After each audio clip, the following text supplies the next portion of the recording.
آپ میں سے اکثر لوگوں نے جھانسی کی رانی الفاظ سنے بھی ہوں گے، پڑھے بھی ہوں گے۔ آج ہم آپ کو بتائیں گے کہ جھانسی کی رانی کہاں کی رہنے والی تھی اور وہ میدان جنگ میں کیسے لڑتی ہوئی شہید ہوئی۔ 1857 کی جنگ آزادی کا اہم کردار جھانسی کی رانی تھا۔ انگریزوں کی طرف سے کیپٹن راڈرک برگس پہلے ایسے شخص تھے جنہوں نے جھانسی کی رانی لکشمی بائی کو اپنی آنکھوں سے جنگ کے میدان میں لڑتے ہوئے دیکھا تھا۔ انہوں نے گھوڑے کی لگام اپنے دانتوں سے دبا رکھی تھی اور دونوں ہاتھوں سے تلوار چلا رہی تھی اور ایک ساتھ دونوں طرف وار کر رہی تھی۔ اس سے پہلے ایک دوسرے انگریز جان لنگ کو رانی لکشمی بائی کو نزدیک سے دیکھنے کا موقع ملا تھا، لیکن میدان جنگ میں نہیں، انہوں نے انہیں ان کی حویلی میں دیکھا تھا۔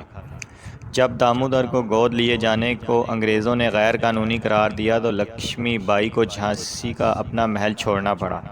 انہوں نے 3 منزلہ معمولی عمارت رانی محل میں پناہ لی تھی۔ رانی نے وکیل جان لنگ کی خدمات حاصل کی، جنہوں نے حکومت برطانیہ کو حال ہی میں ایک مقدمے میں شکست دی تھی۔ رانی محل لکشمی بائی لنگ آسٹریلیا میں پیدا ہوئے، جبکہ وہ میرٹھ سے ایک اخبار موفو سلائیڈ نکالا کرتے تھے۔ لنگ اچھی خاصی فارسی اور ہندوستانی بول لیتے تھے اور ایسٹ انڈیا کمپنی کی انتظامیہ انہیں بالکل پسند نہیں کرتی تھی کیونکہ وہ ہمیشہ انہیں گھیرنے کی کوشش کیا کرتے تھے۔ جب لنگ پہلی بار جھانسی آئے تو رانی نے انہیں لانے کے لیے گھوڑے کے رتھ کے ساتھ اپنے دیوان اور اپنے ملازم خاص کو آگرہ بھیجا۔ ملازم کے ہاتھ میں برف سے بھری بالٹی تھی جس میں پانی، بیئر اور منتخب شراب کی بوتلیں رکھی ہوئی تھی۔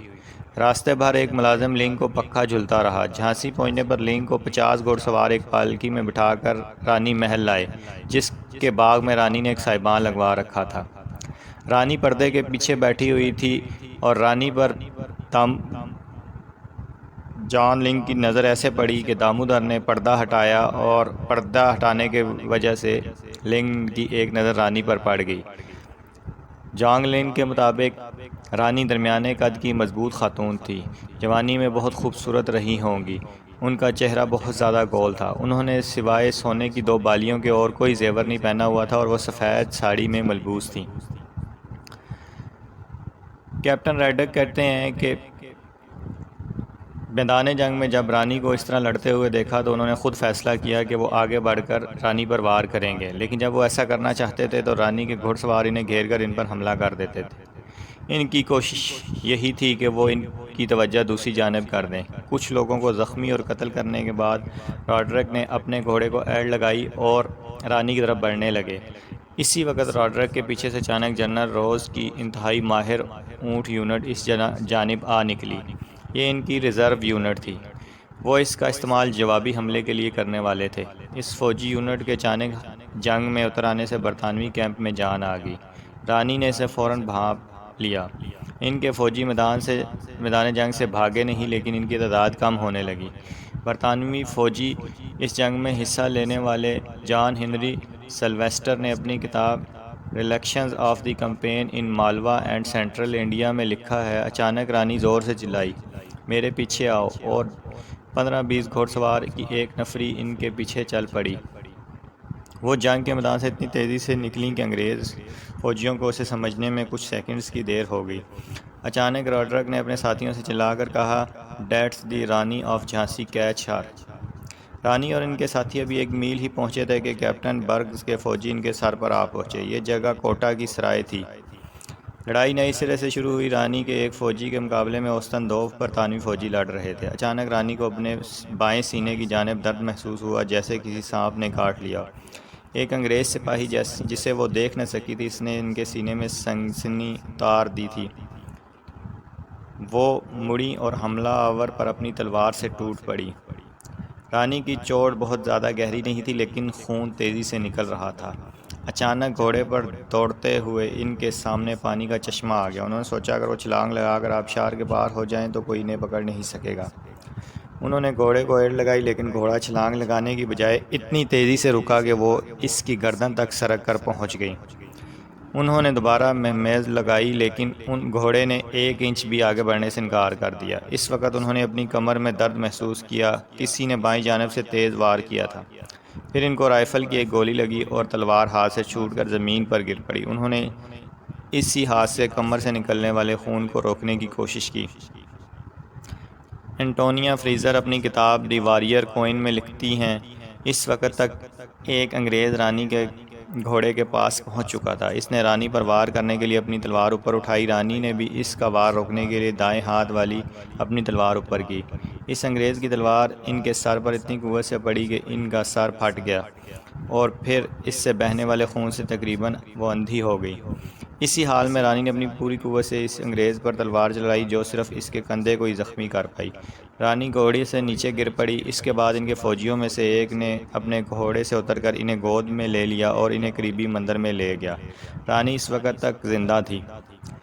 BBC اردو کے مطابق مندر کے پادری نے ان کے خشک ہونٹوں کو ایک بوتل میں رکھے گنگا جل یعنی دریائے گنگا کے پانی سے تر کیا۔ رانی بہت خراب حالت میں تھی۔ آہستہ آہستہ وہ اپنے حواس کھو رہی تھی۔ دوسری جانب مندر کے احاطے کے باہر مسلسل فائرنگ ہو رہی تھی۔ آخری سپاہی کو مارنے کے بعد برطانوی فوجی نے سمجھا کہ انہوں نے اپنا کام مکمل کر لیا۔ اس کے بعد راڈرک نے بلند آواز سے کہا کہ وہ مندر کے اندر گئے ہیں، ان پر حملہ کرو، رانی اب بھی زندہ ہے۔ دوسری طرف پجاریوں نے رانی کے لیے آخری لمحات دعائیں شروع کر دیں۔ رانی کی ایک آنکھ انگریز فوجی کی کٹار کے زخم سے بند تھی۔ انہوں نے بمشکل اپنی دوسری آنکھ کھولی۔ ان کی آنکھوں میں دھندلا پن تھا اور ان کے منہ سے وقفے وقفے سے لفظ نکل رہے تھے، دامودر، میں اسے تمہاری نگرانی میں چھوڑتی ہوں، اسے چھاونی لے جاؤ، دوڑو اسے لے جاؤ۔ بمشکل انہوں نے اپنی گردن سے موتیوں کا ہار نکالنے کی کوشش کی لیکن وہ بے ہوش ہو گئیں۔ مندر کے پجاری نے ان کی گردن سے موتیوں کا ہار نکالا اور محافظ کے ہاتھ میں دے کر کہا، اسے دامودر کے لیے رکھیں۔ رانی کی سانسیں تیزی سے چلنے لگیں، زخم سے نکلنے والا خون پھیپھڑوں میں جمع ہونے لگا، آہستہ آہستہ وہ ڈوبنے لگیں۔ یکایک ان میں پھر جان آ گئی۔ انہوں نے اب کہا، انگریزوں کو میرا جسم نہیں ملنا چاہیے۔ یہ کہتے ہی ان کا سر ایک طرف جھک گیا۔ ان کی سانس ایک بار پھر تیز ہوئی اور پھر سب پرسکون ہو گئے۔ جھانسی کی رانی لکشمی بائی کی روح پرواز کر چکی تھی۔ رانی کے چند محافظوں نے فوراً لکڑیاں جمع کی اور رانی کے جسم کو اس پر رکھ کر آگ لگا دی۔ ان کے گرد رائفل چلنے کی آواز بڑھتی جا رہی تھی۔ مندر کے باہر اب تک سینکڑوں برطانوی فوجی جمع ہو چکے تھے۔ مندر کے اندر سے انگریزوں پر صرف 3 رائفلیں گولیاں برسا رہی تھیں۔ پہلے ایک رائفل خاموش ہوئی، پھر دوسری، پھر تیسری بھی خاموش ہو گئی۔ جب انگریز مندر میں داخل ہوئے تو وہاں سے کوئی آواز نہیں آ رہی تھی۔ سب کچھ پرسکون تھا۔ سب سے پہلے راڈرک برگ اندر داخل ہوئے۔ وہاں رانی کے کئی درجن سپاہیوں اور مندر کے پجاریوں کی خون میں سنی لاشیں پڑی ہوئی تھیں۔ کوئی بھی زندہ نہیں تھا لیکن صرف ایک لاش کی تلاش جاری تھی۔ اسی وقت ان کی نظر ایک چتا یعنی لاش کو جلانے والی آگ پر پڑی جس کی لپیٹ اب مدھم ہو چکی تھی۔ انہوں نے اپنے بوٹ سے اسے بجھانے کی کوشش کی، پھر انہیں جلتے ہوئے انسانی جسم کی باقیات نظر آئیں۔ رانی کی ہڈیاں تقریباً راکھ ہو چکی تھیں۔ اس جنگ میں شریک کیپٹن کلیمنٹ واکر ہینج نے بعد میں رانی کے آخری لمحات کو بیان کرتے ہوئے کہا ہے، مزاحمت ختم ہو چکی تھی، صرف چند فوجیوں سے گھری اور ہتھیاروں سے لیس ایک عورت اپنے فوجیوں میں جان پھونکنے کی کوشش کر رہی تھی۔ بار بار وہ اشاروں اور بلند آواز سے اپنے شکست سے 2-4 سپاہیوں کو حوصلہ افزائی کر رہی تھی لیکن اس کا کوئی خاص اثر نہیں ہو رہا تھا۔ تھوڑی ہی دیر میں ہم نے اس عورت پر قابو پا لیا۔ ہمارے ایک فوجی کے خنجر کا تیز وار اس کے سر پر پڑا اور سب کچھ ختم ہو گیا۔ بعد میں پتہ چلا کہ وہ عورت کوئی اور نہیں، خود جھانسی کی رانی